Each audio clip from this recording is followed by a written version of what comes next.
Chapter I. Mr. Sherlock Holmes. In the year 1878, I took my degree of Doctor of Medicine of the University of London and proceeded to Netley to go through the course prescribed for surgeons in the army. Having completed my studies there, I was duly attached to the 5th Northumberland Fusiliers as assistant surgeon. The regiment was stationed in India at the time, and before I could join it, the Second Afghan War had broken out. On landing at Bombay, I learned that my corps had advanced through the passes and was already deep in the enemy's country. I followed, however, with many other officers who were in the same situation as myself, and succeeded in reaching Kandahar in safety, where I found my regiment and at once entered upon my new duties. The campaign brought honors and promotion to many, but for me it had nothing but misfortune and disaster. I was removed from my brigade and attached to the Berkshires with whom I served at the fatal Battle of Maiwand. There I was struck on the shoulder by a Jezel bullet, which shattered the bone and grazed the subclavian artery. I should have fallen into the hands of the murderous Ghazis had it not been for the devotion and courage shown by Murray, my orderly, who threw me across a pack horse and succeeded in bringing me safely to the British lines. Worn with pain and weak from the prolonged hardships which I had undergone, I was removed with a great train of wounded sufferers to the base hospital at Peshawar. Here I rallied and had already improved so far as to be able to walk about the wards and even to bask a little upon the veranda, when I was struck down by enteric fever, that curse of our Indian possessions. For months my life was despaired of, and when at last I came to myself and became convalescent, I was so weak and emaciated that a medical board determined that not a day should be lost in sending me back to England. I was dispatched accordingly in the troopship Orontes, and landed a month later on Portsmouth jetty with my health irretrievably ruined, but with permission from a paternal government to spend the next 9 months in attempting to improve it. I had neither kith nor kin in England, and was therefore as free as air, or as free as an income of 11 shillings and sixpence a day will permit a man to be. Under such circumstances, I naturally gravitated to London, that great cesspool into which all the loungers and idlers of the empire are irresistibly drained. There I stayed for some time at a private hotel in the Strand, leading a comfortless, meaningless existence, and spending such money as I had, considerably more freely than I ought. So alarming did the state of my finances become that I soon realized that I must either leave the metropolis and rusticate somewhere in the country, or that I must make a complete alteration in my style of living. Choosing the latter alternative, I began by making up my mind to leave the hotel and to take up my quarters in some less pretentious and less expensive domicile. On the very day that I had come to this conclusion, I was standing at the Criterion bar when someone tapped me on the shoulder, and turning round I recognized young Stamford, who had been a dresser under me at Bart's. The sight of a friendly face in the great wilderness of London is a pleasant thing indeed to a lonely man. In old days Stamford had never been a particular crony of mine, but now I hailed him with enthusiasm, and he, in his turn, appeared to be delighted to see me. In the exuberance of my joy, I asked him to lunch with me at the Holborn, and we started off together in a hansom. "Whatever have you been doing with yourself, Watson?" he asked in undisguised wonder as we rattled through the crowded London streets. "You are as thin as a lath and as brown as a nut." I gave him a short sketch of my adventures, and had hardly concluded it by the time that we reached our destination. "Poor devil," he said commiseratingly, after he had listened to my misfortunes. "What are you up to now?" "Looking for lodgings," I answered, trying to solve the problem as to whether it is possible to get comfortable rooms at a reasonable price. "That's a strange thing," remarked my companion. "You are the second man today that has used that expression to me." "And who was the first?" I asked. "A fellow who is working at the chemical laboratory up at the hospital. He was bemoaning himself this morning because he could not get someone to go halves with him in some nice rooms which he had found, and which were too much for his purse." "By Jove," I cried, "if he really wants someone to share the rooms and the expense, I am the very man for him. I should prefer having a partner to being alone." Young Stamford looked rather strangely at me over his wine glass. "You do no Sherlock Holmes yet," he said. "Perhaps you would not care for him as a constant companion." "Why, what is there against him?" "Oh, I didn't say there was anything against him. He is a little queer in his ideas, an enthusiast in some branches of science. As far as I know, he is a decent fellow enough." "A medical student, I suppose," said I. "No, I have no idea what he intends to go in for.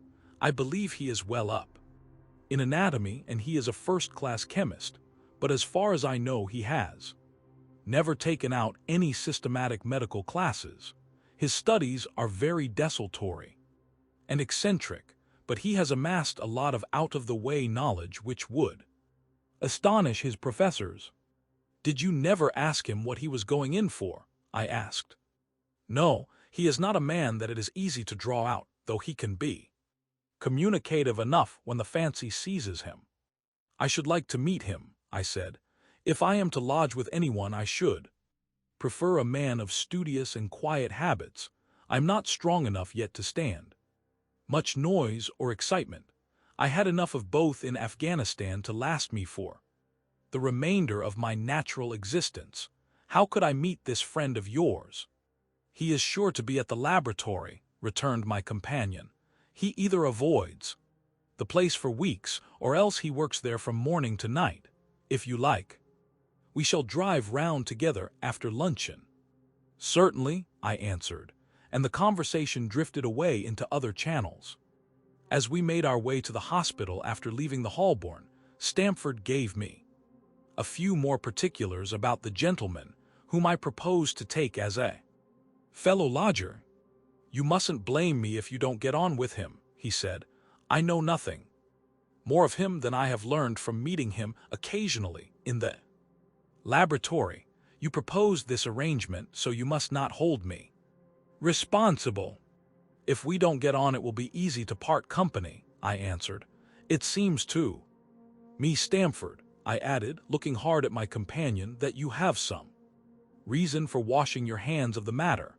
Is this fellow's temper so formidable, or what is it? Don't be mealy-mouthed about it." "It is not easy to express the inexpressible," he answered with a laugh. "Holmes is a little too scientific for my tastes. It approaches to cold-bloodedness.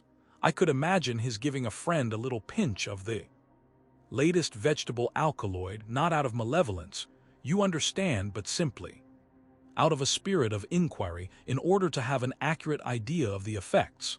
To do him justice, I think that he would take it himself with the same readiness. He appears to have a passion for definite and exact knowledge. Very right, too. Yes, but it may be pushed to excess.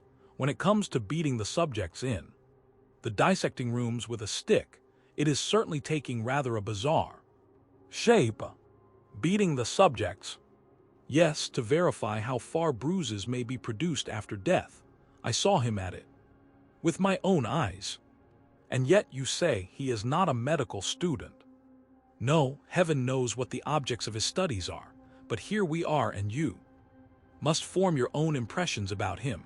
As he spoke, we turned down a narrow lane and passed through a small side door, which opened into a wing of the great hospital. It was familiar ground to me, and I needed no guiding as we ascended the bleak stone staircase and made our way down the long corridor with its vista of whitewashed wall and dun-colored doors. Near the further end, low arched passage branched away from it and led to the chemical laboratory. This was a lofty chamber, lined and littered with countless bottles, broad, low tables were scattered about, which bristled with retorts, test tubes, and little Bunsen lamps with their blue flickering flames. There was only one student in the room, who was bending over a distant table, absorbed in his work. At the sound of our steps, he glanced round and sprang to his feet with a cry of pleasure. "I've found it! I've found it!" he shouted to my companion, running towards us with a test tube in his hand. "I have found a reagent which is precipitated by hemoglobin and by nothing else."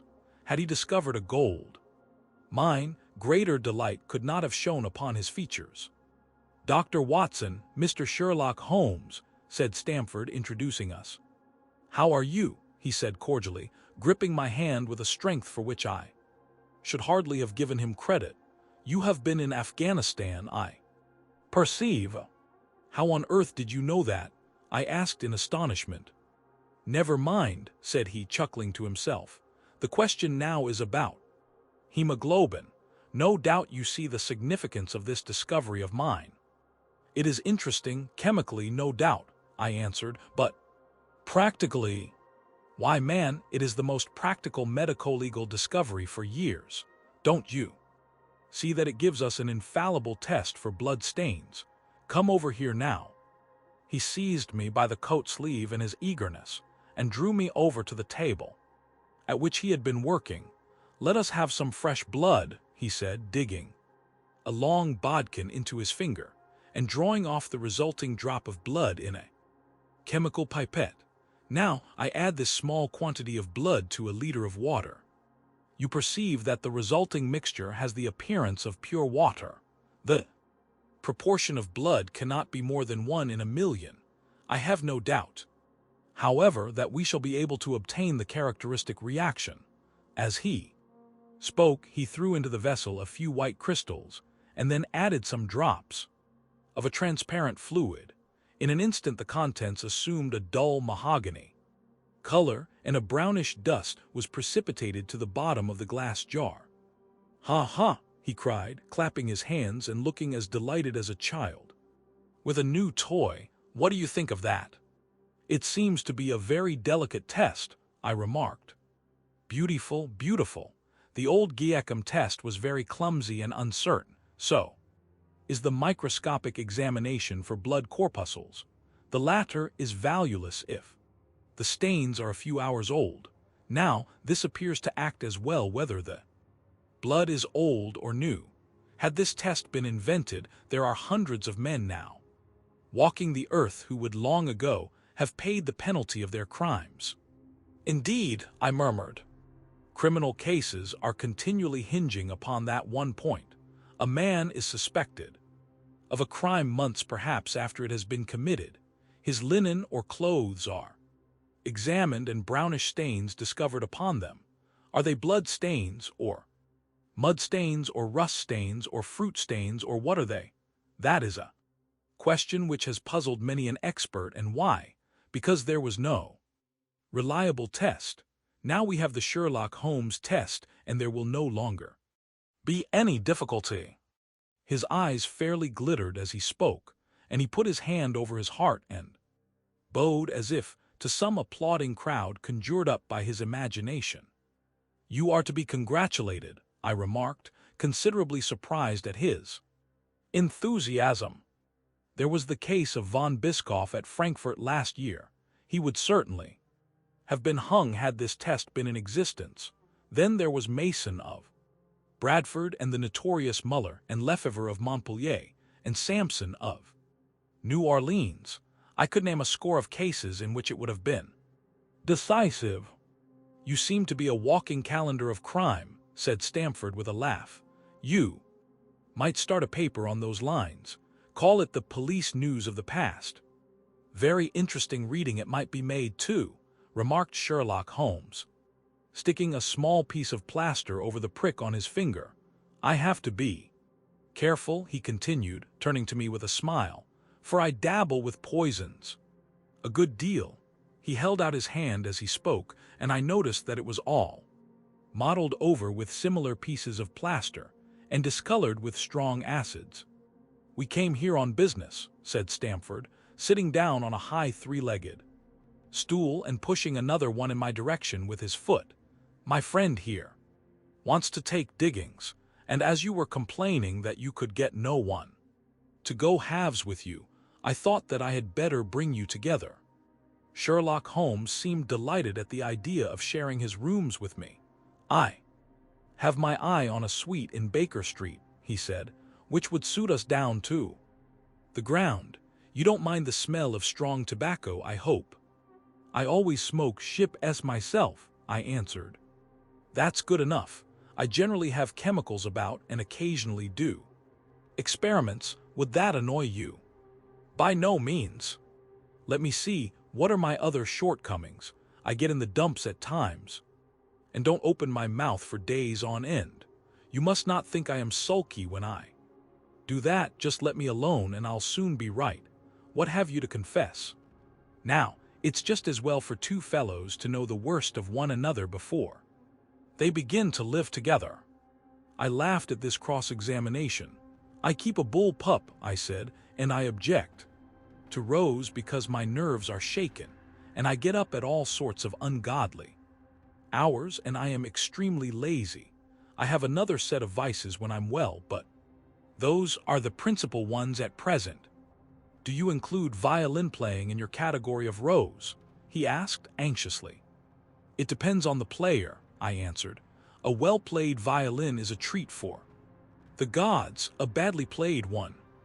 "Oh, that's all right," he cried with a merry laugh. "I think we may consider the thing as settled. That is, if the rooms are agreeable to you. When shall we see them?" "Call for me here at noon tomorrow, and we'll go together and settle everything," he answered. "All right, noon exactly," said I, shaking his hand. We left him working among his chemicals, and we walked together towards my hotel. "By the way," I asked suddenly, stopping and turning upon Stamford, "how the deuce did he know that I had come from Afghanistan?" My companion smiled an enigmatical smile. "That's just his little peculiarity," he said. "A good many people have wanted to know how he finds things out." "Oh, a mystery is it?" I cried, rubbing my hands.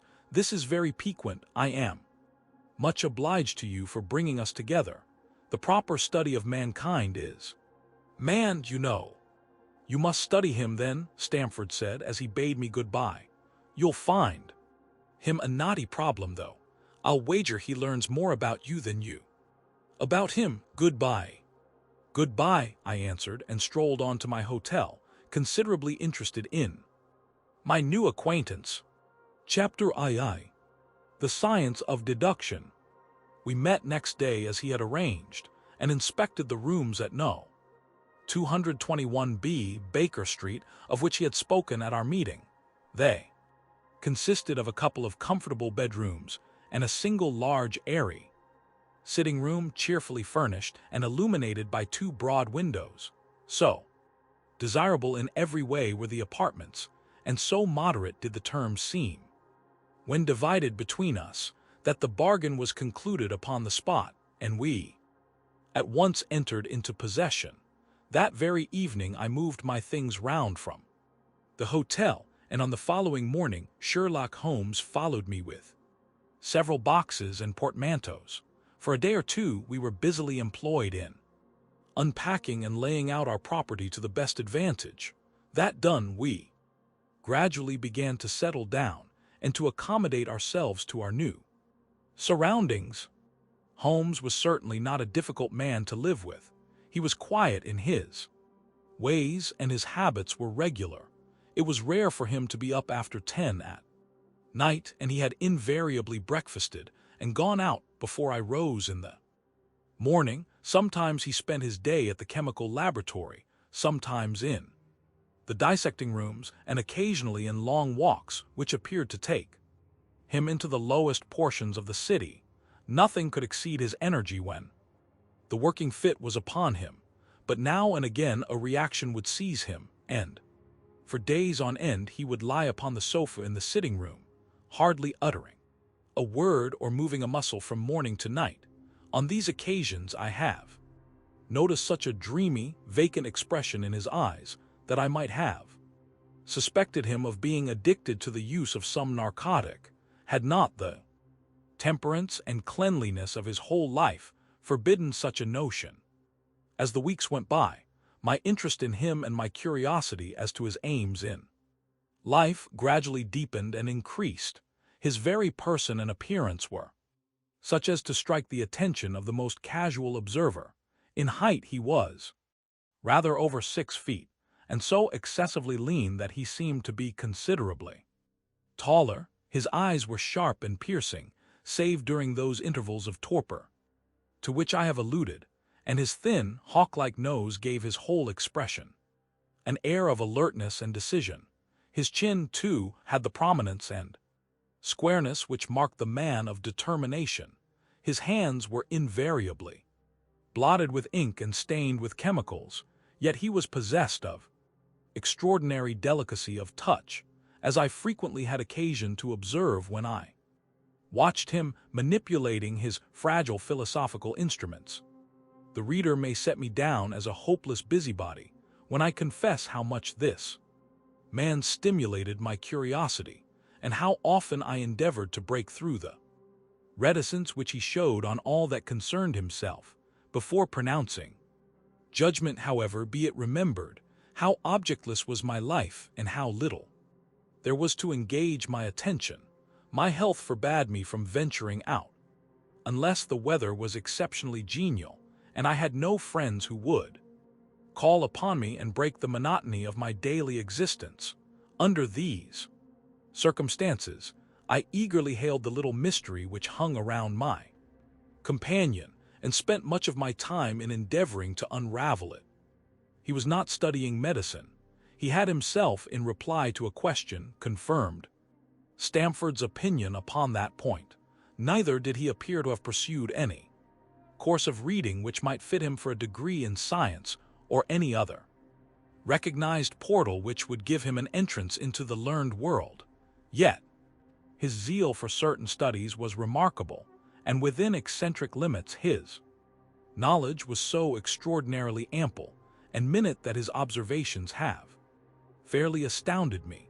Surely no man would work so hard or attain such precise information unless he had some definite end in view. Desultory readers are seldom remarkable for the exactness of their learning. No man burdens his mind with small matters unless he has some very good reason for doing so. His ignorance was as remarkable as his knowledge of contemporary literature. Philosophy and politics he appeared to know next to nothing. Upon my quoting Thomas Carlyle, he inquired in the naivest way who he might be and what he had done. My surprise reached a climax, however, when I found incidentally that he was ignorant of the Copernican theory and of the composition of the solar system. That any civilized human being in this 19th century should not be aware that the earth traveled round the sun appeared to be to me such an extraordinary fact that I could hardly realize it. "You appear to be astonished," he said, smiling at my expression of surprise. "Now that I do know it, I shall do my best to forget it." "To forget it?" "You see," he explained, "I consider that a man's brain originally is like a little empty attic, and you have to stock it with such furniture as you choose. A fool takes in all the lumber of every sort that he comes across, so that the knowledge which might be useful to him gets crowded out, or at best is jumbled up with a lot of other things, so that he has a difficulty in laying his hands upon it. Now the skillful workman is very careful indeed as to what he takes into his brain attic. He will have nothing but the tools which may help him in doing his work, but of these he has a large assortment and all in the most perfect order. It is a mistake to think that that little room has elastic walls and can distend to any extent. Depend upon it, there comes a time when for every addition of knowledge you forget something that you knew before. It is of the highest importance, therefore, not to have useless facts elbowing out the useful ones."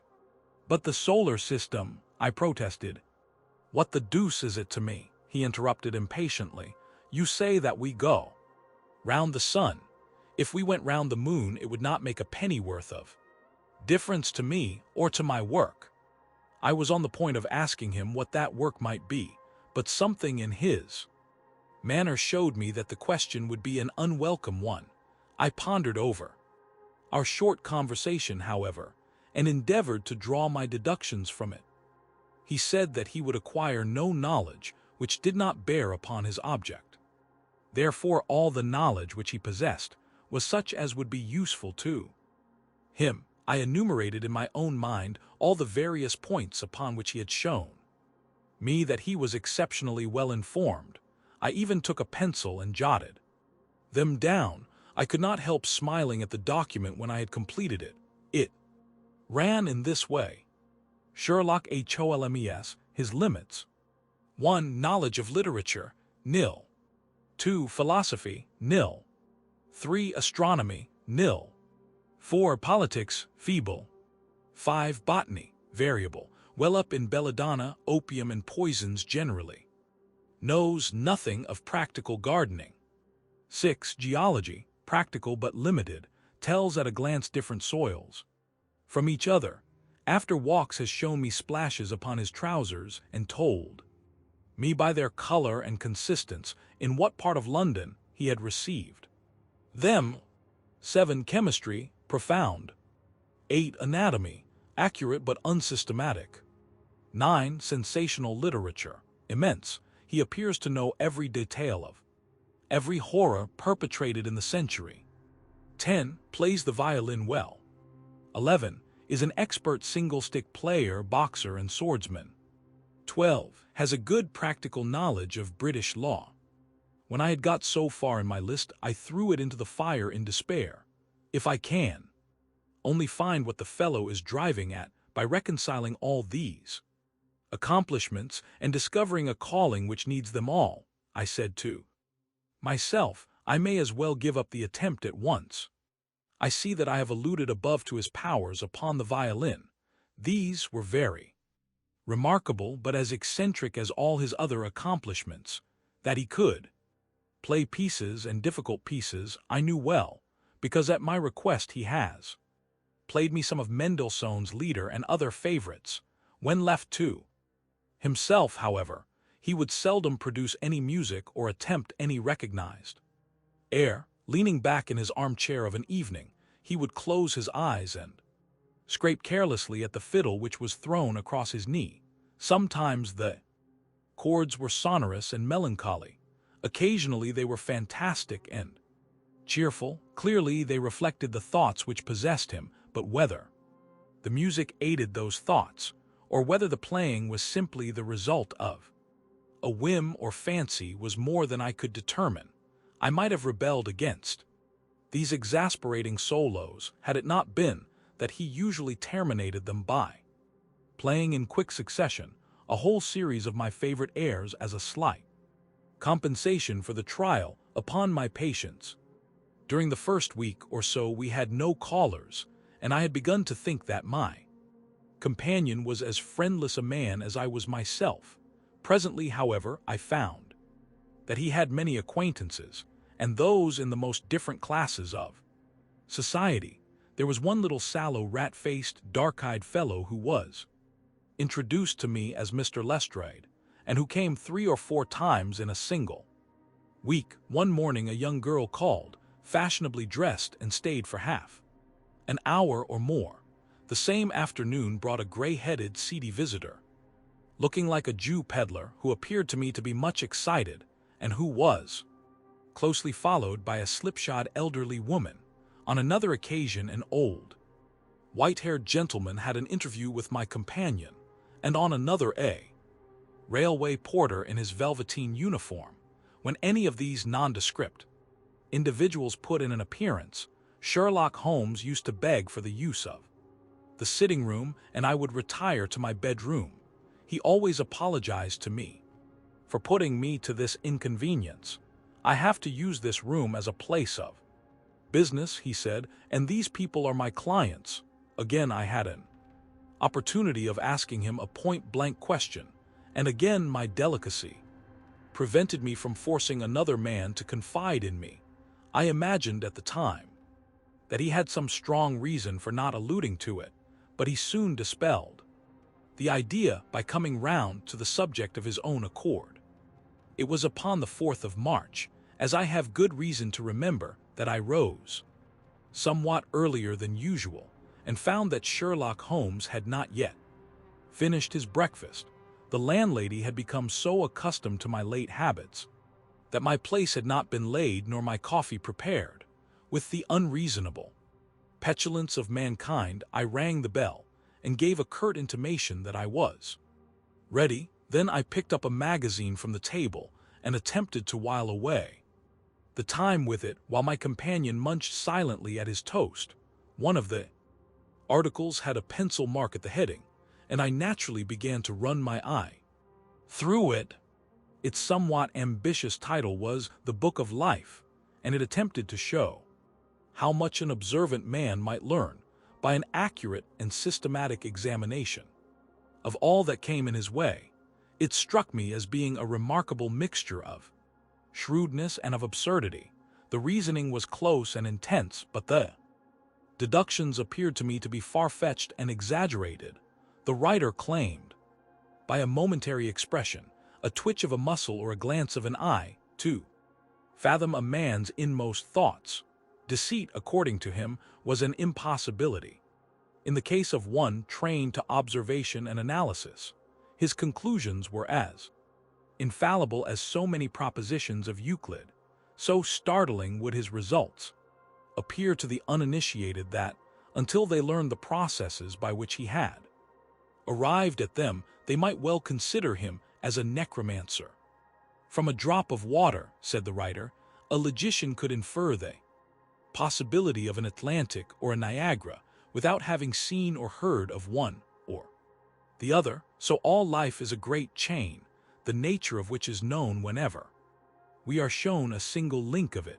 Like all other arts, the science of deduction and analysis is one which can only be acquired by long and patient study, nor is life long enough to allow any mortal to attain the highest possible perfection in it before turning to those moral and mental aspects of the matter which present the greatest difficulties. Let the inquirer begin by mastering more elementary problems.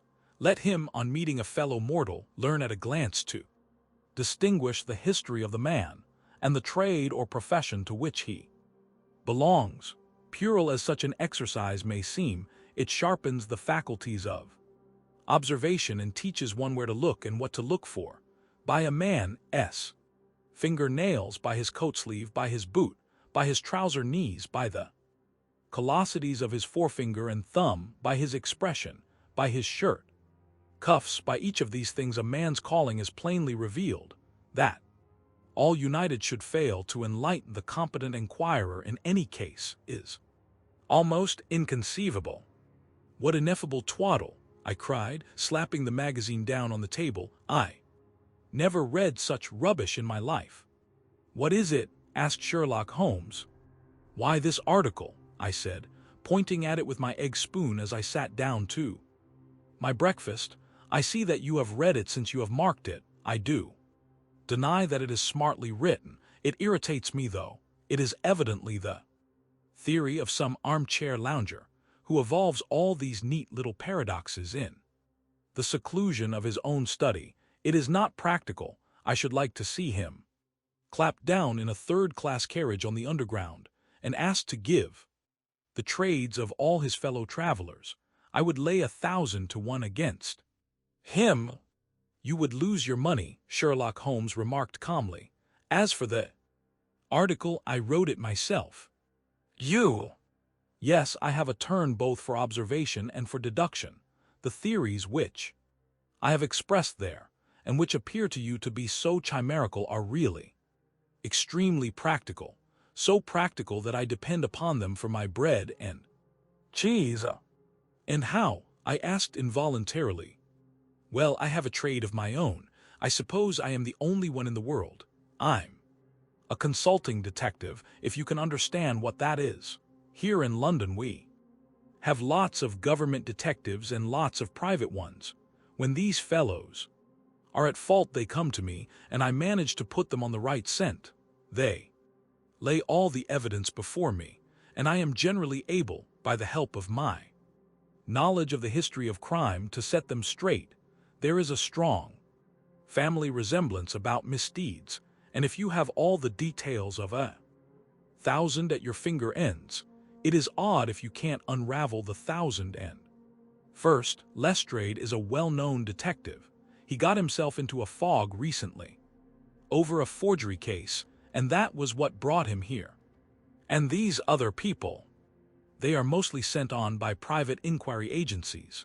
They are all people who are in trouble about something and want a little enlightening. I listen to their story, they listen to my comments, and then I pocket my fee. But do you mean to say, I said, that without leaving your room you can unravel some knot which other men can make nothing of, although they have seen every detail for themselves? Quite so, I have a kind of intuition that way. Now and again a case turns up, which is a little more complex. Then I have to bustle about and see things with my own eyes.